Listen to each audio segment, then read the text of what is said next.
All right. Well, good morning, everyone. Thanks for joining us today. I appreciate you carving time out of your schedule to participate in this webinar where we're going to be talking a little bit about the hidden risk of having armed security in your church. We appreciate the thoughtfulness that went into a lot of the questions that we saw on Facebook around the promotions of this webinar. And I can tell that this is a heated topic that churches are divided on what to do and regarding keeping our churches safe and secure. And this issue and topic around having armed security or not having armed security is definitely a polarizing topic that it drives a lot of conversation. And we're just anxious to engage in that discussion today, and we're glad you're here. I'm going to be your host. My name is Craig Cable. I'm with Group Publishing. I'm the Church Safety and Security Director here, and I'll give you a quick little background on me. I'm involved in my own church's security team. I'm a leader and tactical trainer for that team. I also provide security consulting for churches around the country. I'm involved in consortium of church security teams called the Northern Colorado Christian Security Roundtable.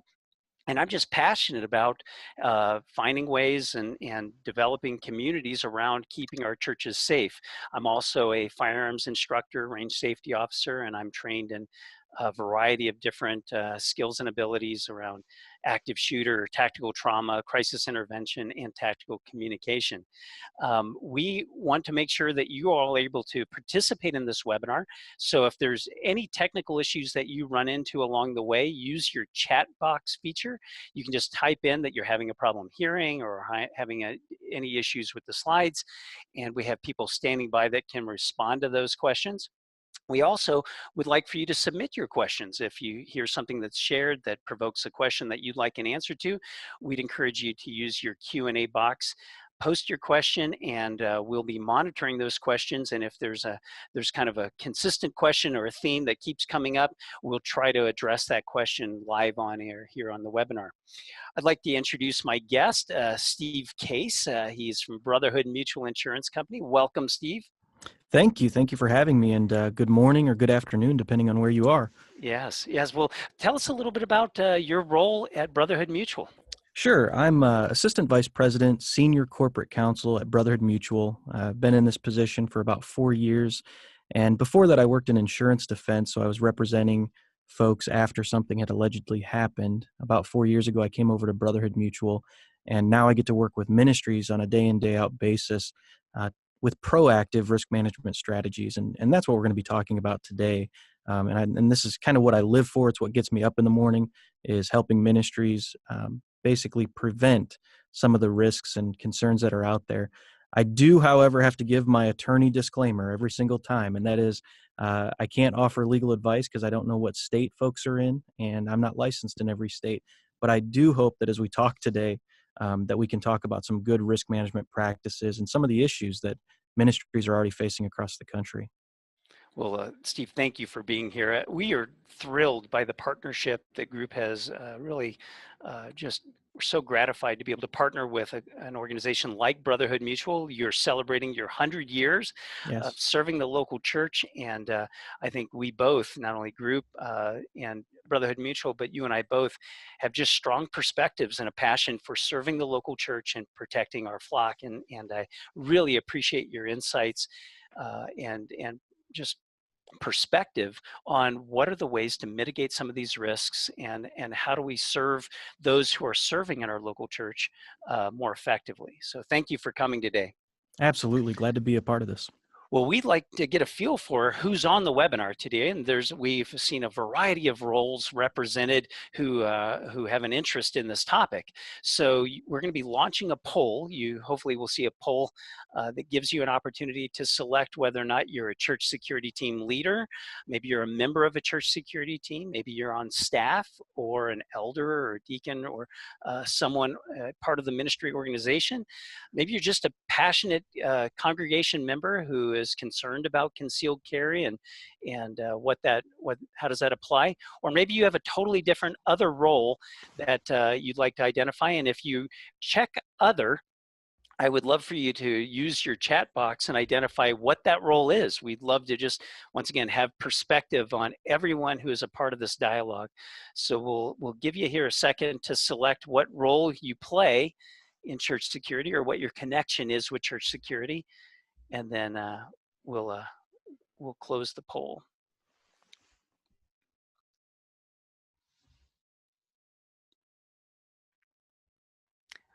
I see a lot coming through here in my chat. Hopefully, boy, good variety of folks.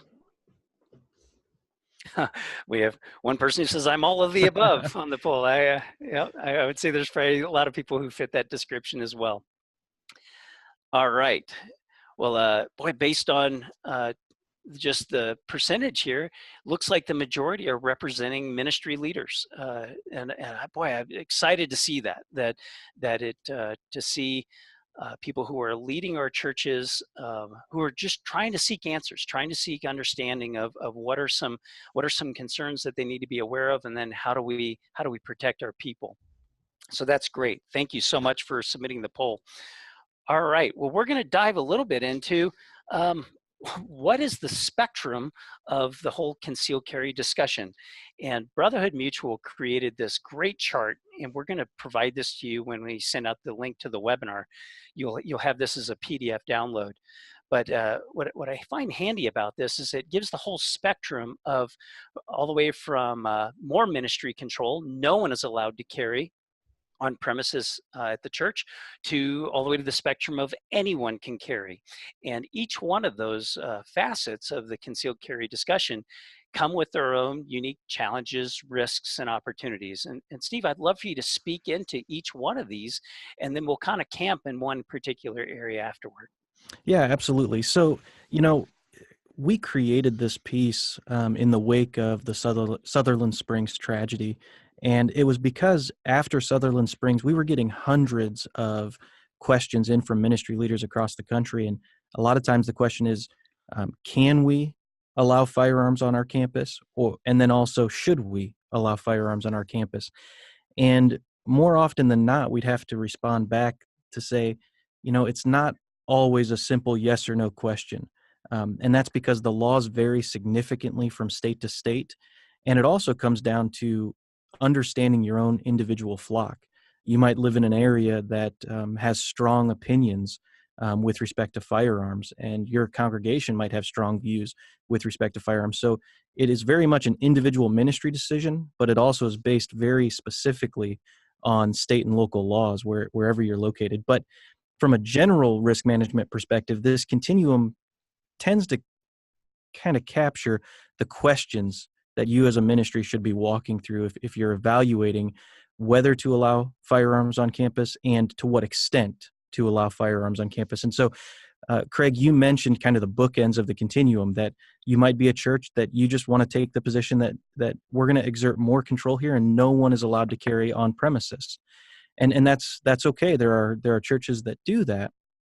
But you have to understand, from a state law perspective, you might have to post signs or notices to let people know that no firearms are allowed, even if they have a valid concealed carry permit. And then the other thing is making sure that you understand that law enforcement may still validly carry on your premises within the state, even if they're off duty. It depends on state law.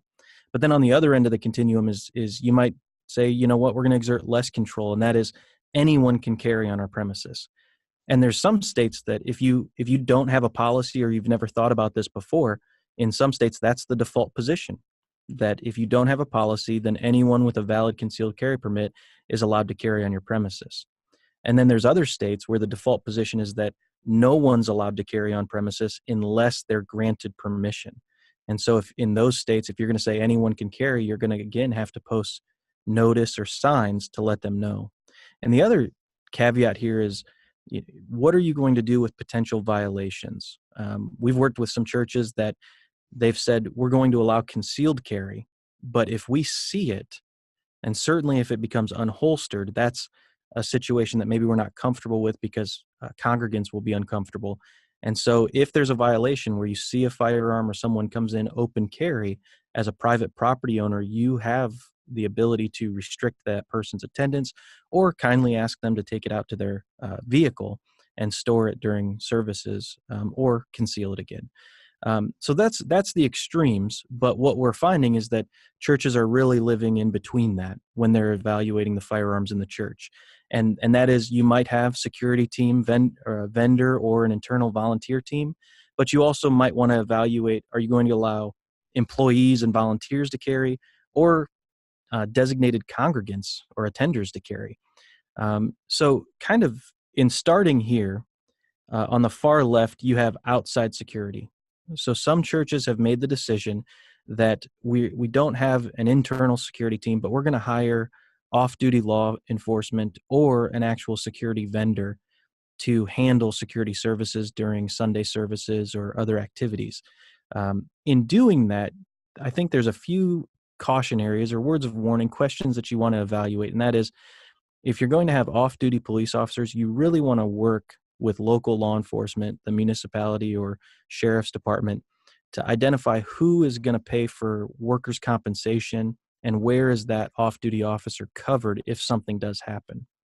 And then the other part of it is, if you're going to use a security vendor, you still want to screen them, the vendor itself, to make sure that they have the appropriate licenses, training in place, that they're screening um, their security team members, so that you can evaluate it that way. And then also, most importantly, is anytime you're using a vendor or off-duty police officer, you probably want to evaluate them from a ministry context, and that you don't lose the ministry aspect of safety and security by having someone who's only focused on uh, kind of operating security through authority, because there are ministry opportunities in a lot of these situations as well. And then moving over to the security team, there are a lot of churches, and we really commend churches who are evaluating this and saying, you know what, we have law enforcement, military, and folks who are trained professionals or enthusiasts who really are willing to step up in a big way and serve our church as a security or a safe team member. And that's really awesome that churches are starting to develop security teams. I mean, there are churches who've had security teams in place for over a decade now, but we're seeing more and more churches move in that direction. And in doing that, we think it's really important to have a security plan in place, policies and procedures, that you have a strong holistic screening process in place, for your security team members, to make sure that you're getting the right people. Maybe the person who is the most excited and gung-ho about serving on the security team might not have the right discernment or temperament in which to serve. So screening those people. You also want to be careful. In certain states, you can't have armed security unless they're licensed, even if it's in a volunteer position. So you want to make sure that you're always complying with state law. And then what we'll talk about here in a little bit is making sure that you're stepping up as a ministry to protect your security team members if they do have to respond uh, to an active shooter situation or an aggressive or violent person, because they could face injury or accusations and things like that. And then the other two that I'll just mention very briefly is with employees and volunteers or approved attenders.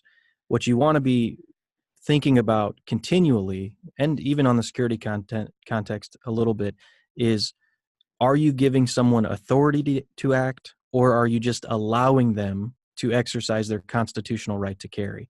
Because if you're giving them authority to act, that means that you are basically approving them to use force while carrying a firearm. And that comes down to the screening that you put in place, the training that you put in place, and those type of things. So authority versus simply allowing someone to carry are two very different things that I think we'll talk about a little bit more. I will say that there's a lot to this continuum. There's a lot of questions to evaluate. I really recommend that as you look at it, that you identify where you are, whether you've addressed those questions, and see if there's a way you can move into a safer position by addressing these issues. That's great, Steve. I appreciate you going through each one of those.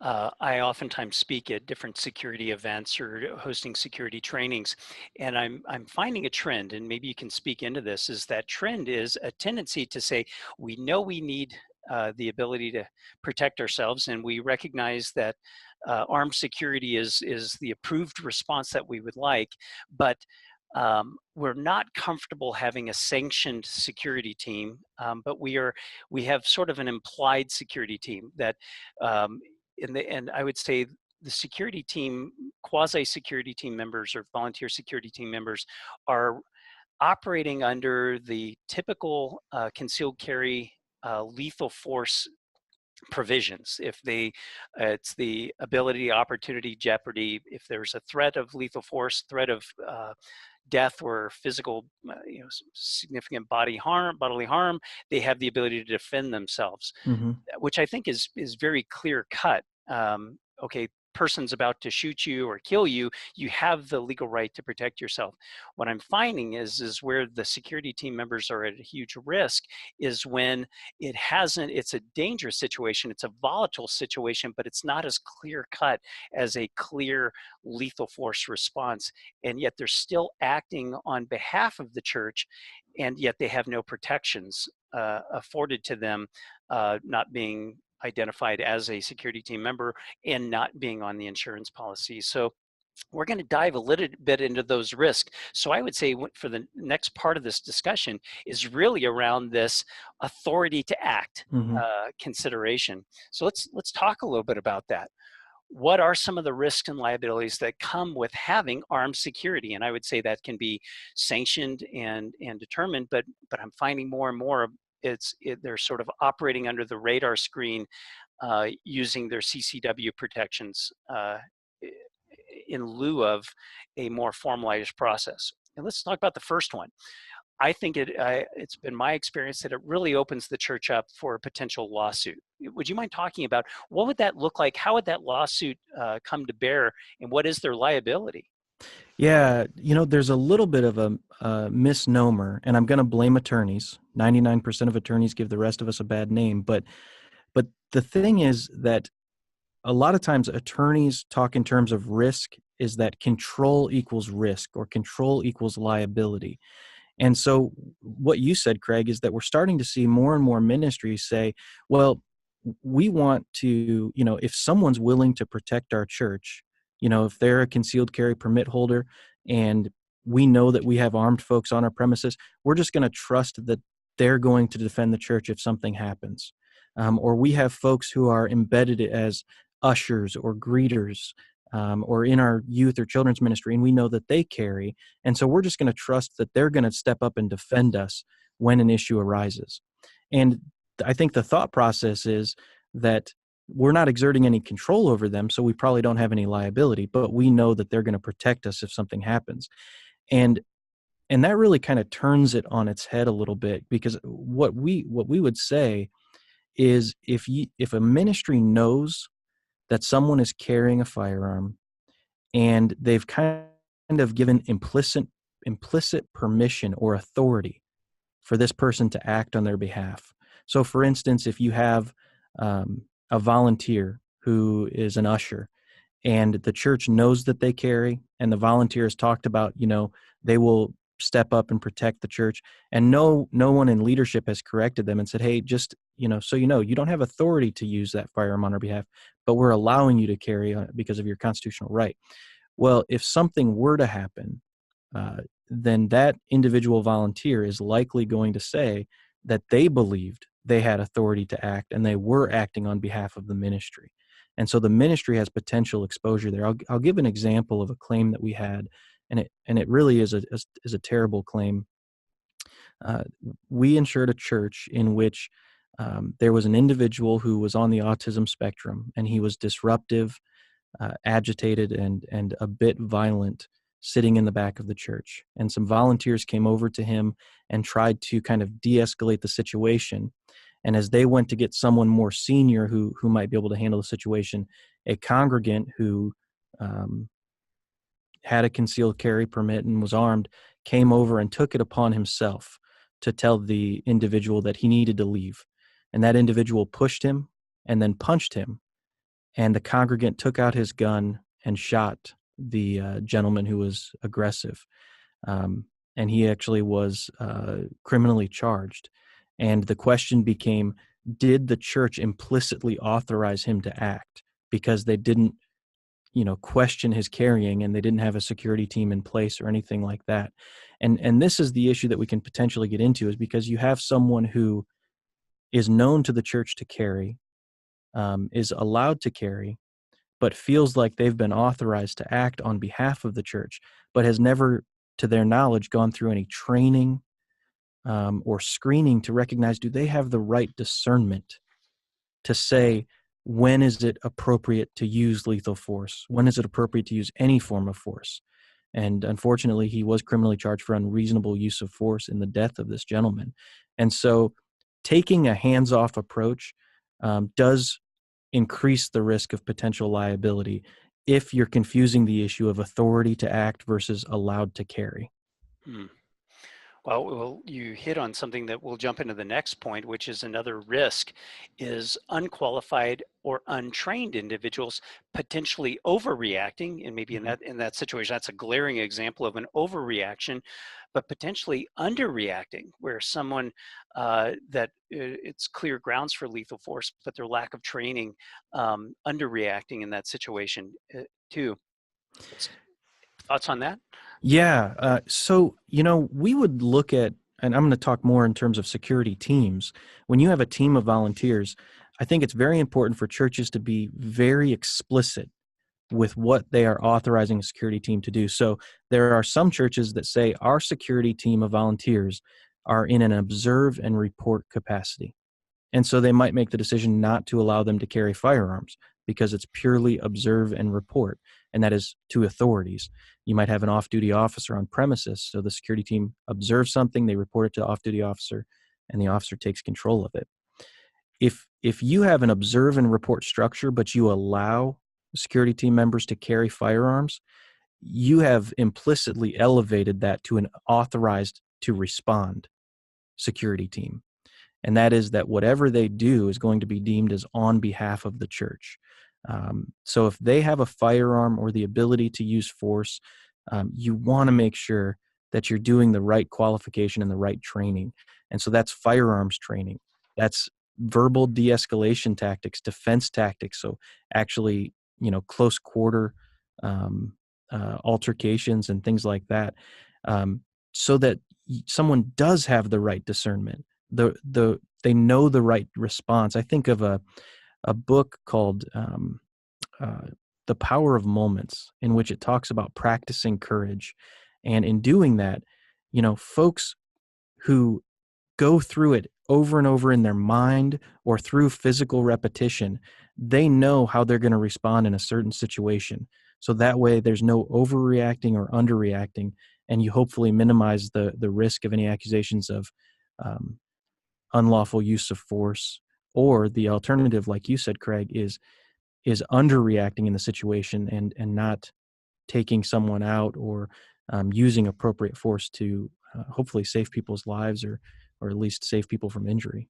Yeah, and oftentimes we're talking about force being the ultimate end of that spectrum of lethal force, but Hmm. there are varying degrees of force in the force continuum, all the way from just officer presence to um, de-escalation, verbal communication, to some other levels of physical force leading up to it. So you're hitting it right on the head. Is that it's a full understanding of the whole force continuum, but also what's an appropriate level of Hmm. force based on the situation. Let's talk a little bit about the third, is little to no protection for the security member if they're involved in an incident. Yeah, so this is very interesting, because we're seeing this happen more and more with security team members who have told the ministry, we are willing to step up in a big way for the church. That is, this is our church, this is our family, this is our home, and if someone threatens it, we're willing to use force, de-escalate the situation, even put our own lives in danger. And what we're finding is that, especially on the insurance and liability perspective, there's a huge gap for security team members. And that is that a lot of insurance policies have what's called an intentional acts exclusion. And so if someone intentionally harms another, then there may not be any coverage under the ministry's insurance policy or under the individual security team member's policy. And, here at Brotherhood Mutual, we made the decision several years ago, actually, that we try to understand ministry, understand the concerns of ministry. And if you're going to have somebody step up in a big way for your ministry, you want to make sure that the ministry is stepping up for them as well. And so, we created a security operations liability endorsement that provides coverage for security team members so they don't have to go to their homeowner's insurance if something happens. It gives them money to pay for medical bills if they're injured while acting on behalf of the ministry, gives them lost wages if they have to miss work. It gives them counseling coverage as well, because if they ever have to use force, there's probably going to be an emotional or psychological fallout from that. And then in addition to that, traumatic incident response is providing coverage for any victims or family members of victims or eyewitnesses to some sort of tragedy that occurs on ministry property or during a ministry activity. So that's a huge gap for ministries, that they're getting security volunteers, but they're not making sure that they're protecting those volunteers for if something were to happen. So my biggest encouragement, there's a question on the continuum. My biggest encouragement is, if you have a security team, you go back to your insurance agent, your insurance carrier, and ask them what the coverage is for your security team. If they have to use lethal force or any type of physical force, making sure that you have coverage for them in that respect. Same thing if they're ever charged criminally, there's some defense coverage for someone who might be charged unfairly for unlawful use of force. And so stepping up and protecting them is very important. Well, there's a lot of questions pouring in. I'm going to hit one that was a quick question you had mentioned earlier, Steve, about it's important to know what your local laws are. Are you aware of any online kind of repository of information where people can easily access what the local laws, or do you have any recommendations so they can find that information? Yeah, so when it comes to concealed carry laws, the NRA has a 50-state resource available on their website. Most state police or state highway patrol, or just state websites will have explanations with respect to um, concealed carry laws, and even how it interacts with churches, because churches, depending on the state, are treated differently than other private property. Same thing is, if you're a ministry that has a school on premises, you might be treated differently as well, in that you might not be permitted to have firearms on your campus. Or if And your church is hosted at a school, correct. well, Yeah, and so in that regard, it gets a little bit more cumbersome. I would say that there's two or three encouragements there. We're going to talk about here in a little bit, but Brotherhood Mutual has a legal assist program, and that is that any ministry, whether they're insured with us or not, can contact us and ask any legal question that they'd like, including kind of um, questions on the state of the law and firearms in churches and things like that. We get a lot of those questions. And so we're happy to help out and point you in the right direction through Legal Assist. Again, we can't offer legal advice, but we will definitely get you pointed in the right direction so you can understand the law, and then the state law. And then the other part of it is just uh, knowing that you have local attorneys who can probably find the appropriate statutes within a few minutes of time. And talking with local attorneys is really important, invaluable when it comes to prepping for things like this. Steve, a lot of questions just came in on, we'd mentioned about this protections for the security team member, and a lot of security team folks have supplemental insurance through some of the different CCW programs Sure. out there. NRA has them. What's your response to those supplemental insurance protections for security team members?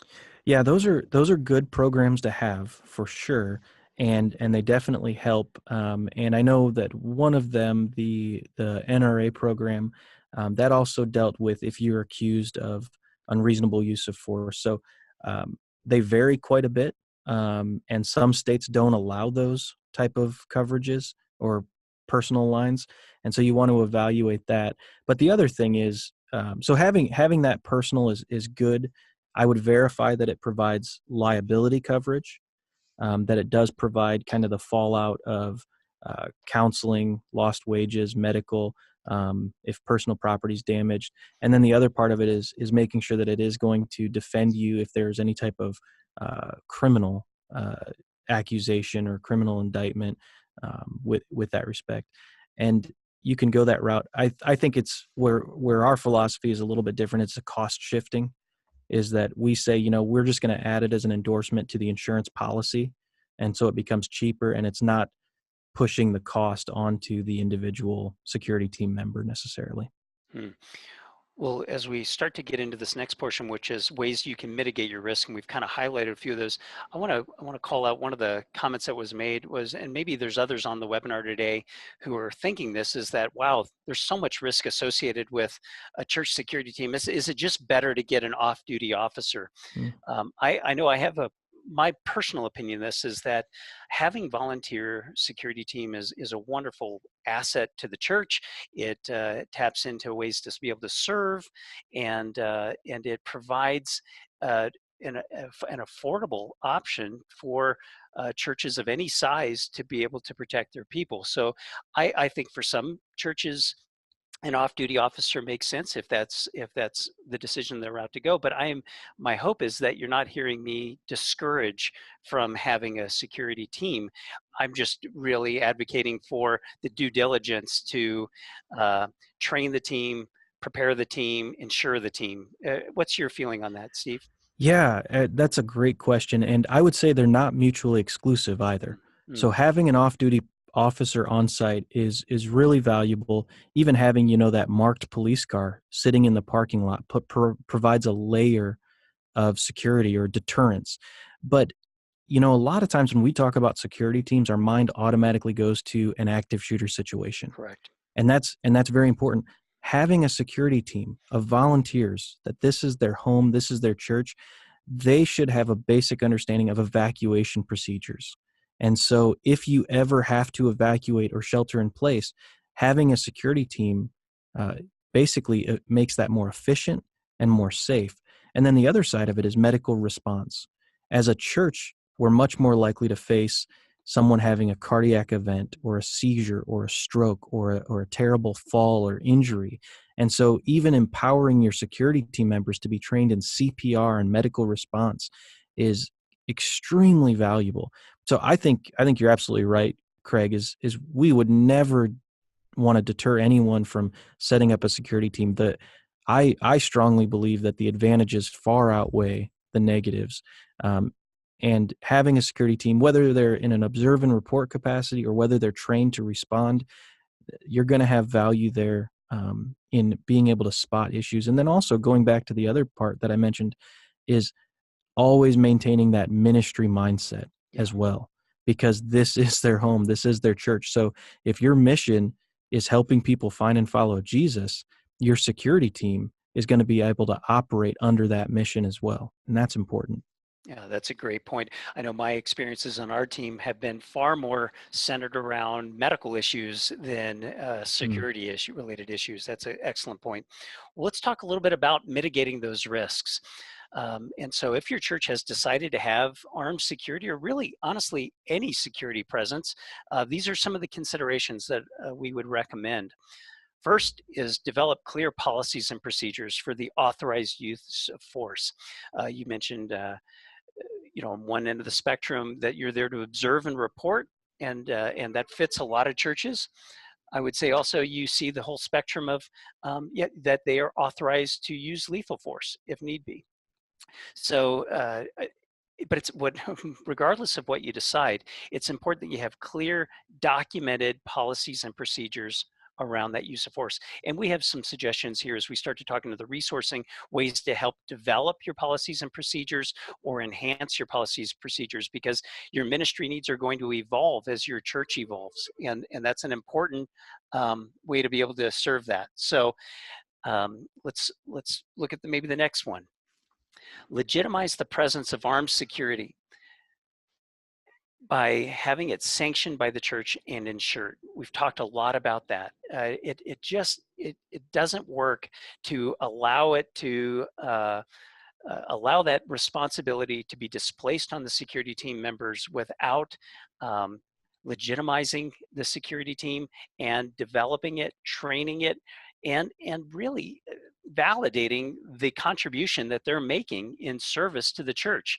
And so I hopefully you have heard through the webinar today that you can't just wash your hands of it and feel like, well, we don't have any culpability or responsibility to it. It is that implied role and responsibility to act that really is the part that we're trying to uncover here in this webinar, and it's an important conversation to be able to have as you legitimize those teams. The last is provide training opportunities and require proficiency standards be met. Training opportunities, I have found that most security team members are hungry for training opportunities. It's a way to enhance their skills and abilities, whether or not that is first aid training, having your people certified in CPR and basic first aid, having your team trained in de-escalation and tactical communications, having people trained in scenario-based training in your environment. We oftentimes think, once again, to the end of the spectrum of, okay, what is concealed carry lethal force response training? But once again, statistically, that's a low probability in your church. You need to be prepared for it and trained for it, but it's much more important that you're trained around the things that you're most likely to encounter. And then for those who do have a firearms armed presence, I can't stress enough the need to have proficiency standards, that there's a qualification standard that the armed team members have to meet and maintain to continue to be sanctioned by the church to be on the armed team. And for our security team, our proficiency qualification standards are in keeping with our local law enforcement standards, and the idea being defensibility. If our standards are ever called into question, then it's obviously very defensible to be able to say we meet the same standards of our local police department, and that those our team members are required to maintain that standard. A question came in is, do you run police officers through that as well? We do. We have several retired off-duty officers on our team, and we encourage them to come and participate in our qualification standards as well. That way it's documented in our own records, and it's a great opportunity for them to train and be a part of our team, and to mentor some of the other members on the team too. So I'm a big fan of having our law enforcement folks be very active in our training experiences and have them even contribute in some of the training, scenario-based training. Well, let's talk a little bit about some of the resourcing opportunities. Steve, you hit it. You mentioned Brotherhood Mutual's Legal Assist. Maybe you can give a little bit of, this entails not only questions that are frequently asked questions, but you have the ability to actually speak to someone at Brotherhood Mutual. Am I correct?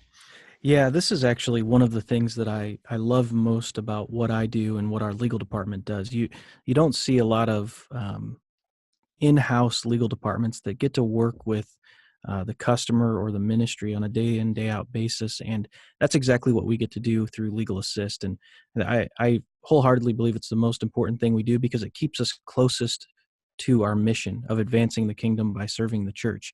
And so right now with Legal Assist, it's been around for 10 years. We get about 250 questions per month from ministries across the country.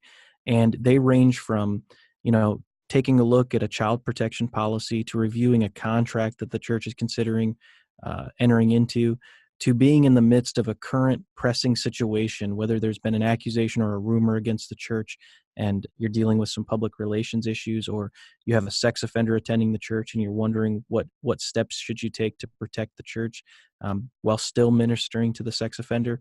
And then obviously from a safety and security perspective, we get a lot of questions on policies and procedures, reviewing those policies and procedures, and navigating having a security team, a medical response team, and firearms in the church and things like that. So it's one of those things that we love to do. Again, I can't emphasize enough, it's a completely free service, whether you're insured with us or not. So I really encourage folks to use us. And the other advantage of this is we can start seeing trends as they come in, questions that are repeated over and over and over again from ministries in different geographical areas.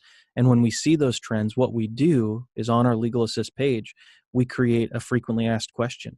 And so you, as a ministry leader, can go click on that website and you'll see resources of these frequently asked legal assist questions that come in about what ministries are facing. So we have a plethora of resources on safety and security, on child protection, on employment matters, and things like that. And it's just one of the things that I love about what we do. Yeah, what a huge gift to the church to be able to provide that counsel, and I love that you extend that whether or not you're a Brotherhood Mutual customer or not. That's fantastic. Another resource we want you to know about is the Safe and Secure Church, the Ministry Approach Training Kit. This was a resource that was created in cooperation between Group Publishing and Brotherhood Mutual, and it contains published resources that will help you develop your policies and procedures and best practices for your security teams as you engage leadership. You start to look at how do we evaluate our ministries to help keep them more safe. All of those considerations are in this fantastic resource. But we also took great care in creating video resources that can be used to train the team. What I have found on my team, and you may find this in your ministries as well, is that the published resources only go so far, but video-based training is probably the most effective way to engage people and communicate these concepts in a way that will be applied. So there are 10 DVDs in the kit that address everything from principles for your leadership to consider, like what's the role of security, how do you protect children and youth, how do you assess your risk, understanding your liability, and building your teams, to training videos around de-escalating dangerous situations. Uh, how do you spot danger? What would happen during and after a major incident? And then we also included scenario training around security issues and scenario training around medical issues. So this is a comprehensive training kit that you can use to develop your team, and that's available on group.com/security. You can read more about that. We're also doing security training around the country. I'll be this weekend in Boyd's, Maryland, leading them. We have great trainings planned around the country here in 2018, but look for a lot of those training opportunities. If you'd like to take your teams through a training experience that is really developed from the concepts and vision for the ministry kit, as Steve indicated, focusing on how do we keep people safe and secure while still meeting the ministry mission of our church. That's a unique distinctive of the Shepherd's Watch approach. And so those trainings, if you would like to find those locations and be informed of upcoming trainings, go to group.com security training.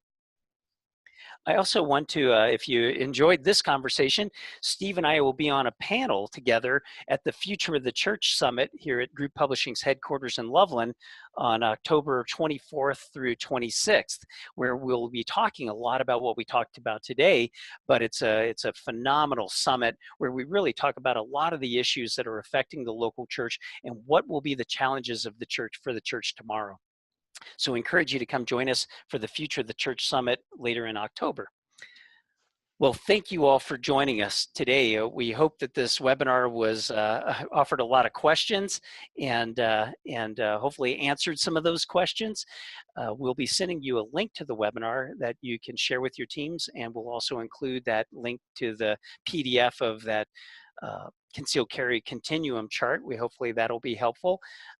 We will also, if there's any questions that you have around any of the information that we provided, we'll try to include that into the webinar as well. We'll include a link to the Legal Assist link, that way you can access that. We just want to again thank you for caring about this topic, being interested in finding ways to understand and mitigate your risk, and we appreciate your service to your church and for just helping people grow in their relationship with Jesus Christ. Steve, I want to thank you for your time and your amazing wisdom today, and appreciate all that you do to further God's kingdom, but also to help us protect the people that are in our churches. Oh, absolutely. Happy to be here. And I just want to say thanks to Paul, who just thanked us. So appreciate that, Paul. Yes, thanks, Paul. Well, thank you all again. Look for the link with the recording of the webinar and have a great rest of your day. Take care and God bless.